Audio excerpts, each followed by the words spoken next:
श्रीमद्वाल्मीकि रामायण युद्धकांड अध्याय 39 वानरों सहित श्रीराम का सुवल शिखर से लंकापुरी का निरीक्षण करना। वानर युद्धपतियों ने वह रात उस सुवल पर्वत पर ही बिताई और वहां से उन वीरों ने लंका के वन और उपवन भी देखे। वे बड़े ही चौरस, शांत, सुंदर, विशाल और विस्तृत थे तथा देखने में अत्यंत रमणीय जान पड़ते थे। उन्हें देखकर उन सब वानरों को बड़ा विस्मय हुआ।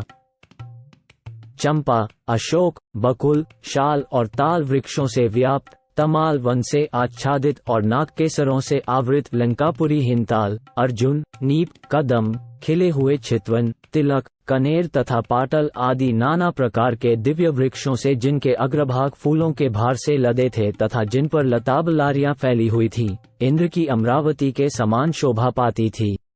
3-5 विचित्र फूलों से युक्त लाल कोमल पल्लवों, हरी हरी घासों तथा विचित्र वनश्रेणियों से भी उस पुरी की बड़ी शोभा हो रही थी। जैसे मनुष्य आभूषण धारण करते हैं, उसी प्रकार वहां के वृक्ष सुगंधित फूल और अत्यंत रमणीय फल धारण करते थे। चैत्ररथ और नंदनवन के समान वहां का मनोहर वन सभी ऋतुओं में भ्रमरों से व्याप्त हो रमणीय शोभा धारण करता था। दात्यु, कोयष्टी, बक और नाचते हुए मोर उस वन को सुशोभित करते थे। वन में झरनों के आसपास कोकिल की कूक सुनाई पड़ती थी। लंका के वन और उपवन नित्य मतवाले विंगमों से विभूषित थे। वहां वृक्षों की डालियों पर भौरे मंडराते रहते थे। उनके प्रत्येक खंड में कोकिलाएं कुहू कुहू बोला करती थीं। पक्षी चहचहाते रहते थे। भृंगराज के गीत मुखरित होते थे। कुरर के शब्द गूंजा करते थे। कोणाल्क के कलरव होते रहते थे तथा सारसों की स्वरलहरी सब ओर छाई रहती थी। कुछ वानर वीर उन वनों और उपवनों में घुस गए। वे सभी वीर वानर इच्छानुसार रूप धारण करने वाले, उत्साही और आनंदमग्न थे।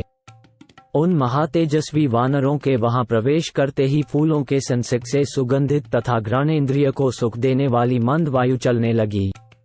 दूसरे बहुत से युद्धपति उन वानर वीरों के समूह से निकलकर सुग्रीव की आज्ञा ले ध्वजा पताकाओं से अलंकृत लंकापुरी में गए। गर्जने वाले लोगों में से श्रेष्ठ वे वानर वीर अपने सिंहनाद से पक्षियों को डराते, मृगों और हाथियों के हर्ष छीनते तथा लंका को कंपित करते हुए आगे बढ़ रहे थे। वे महान वेगशाली वानर पृथ्वी को जब चरणों से दबाते थे, उस समय उनके पैरों से उठी हुई धूल सहसा ऊपर को उड़ जाती थी। वानरों के उस सिंहनाद से त्रस्त एवं भयभीत हुए रीछ, सिंह, भैंसें, हाथी, मृग और पक्षी दसों दिशाओं की ओर भाग गए। त्रिकूट पर्वत का एक शिखर बहुत ऊंचा था। वह ऐसा जान पड़ता था मानो स्वर्गलोक को छू रहा हो। उस पर सब ओर पीले रंग के फूल खिले हुए थे, जिनसे वो सोने का सा जान पड़ता था। उस शिखर का विस्तार 100 योजन था। वह देखने में बड़ा ही सुंदर, स्वच्छ, स्निग्ध, कांतिमान और विशाल था। पक्षियों के लिए भी उसकी चोटी तक पहुंचना कठिन होता था।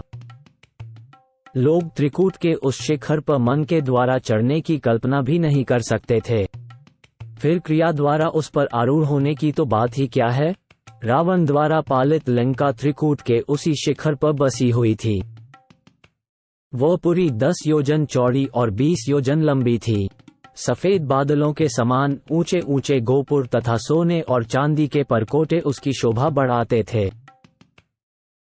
जैसे ग्रीष्म के अंतकाल, वर्षा ऋतु में घनीभूत बादल आकाश की शोभा बढ़ाते हैं, उसी प्रकार प्रासादों एक और विमानों से 2 लंकापुरी अत्यंत सुशोभित हो रही थी।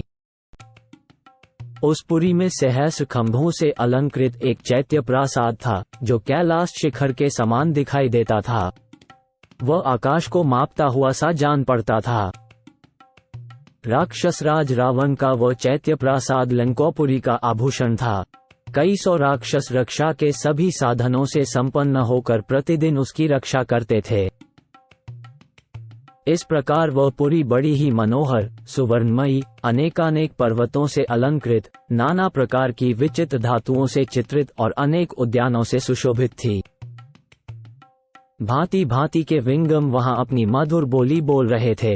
नाना प्रकार के मृग आदि पशु उसका सेवन करते थे। अनेक प्रकार के फूलों की संपत्ति से वह संपन्न थी और विविध प्रकार के आकार वाले राक्षस वहां निवास करते थे।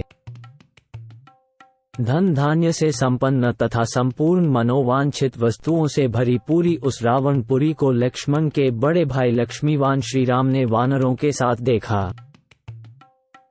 बड़े बड़े महलों से सघन बसी हुई उस स्वर्ग तुल्य नगरी को देखकर पराक्रमी श्री राम बड़े विस्मित हुए।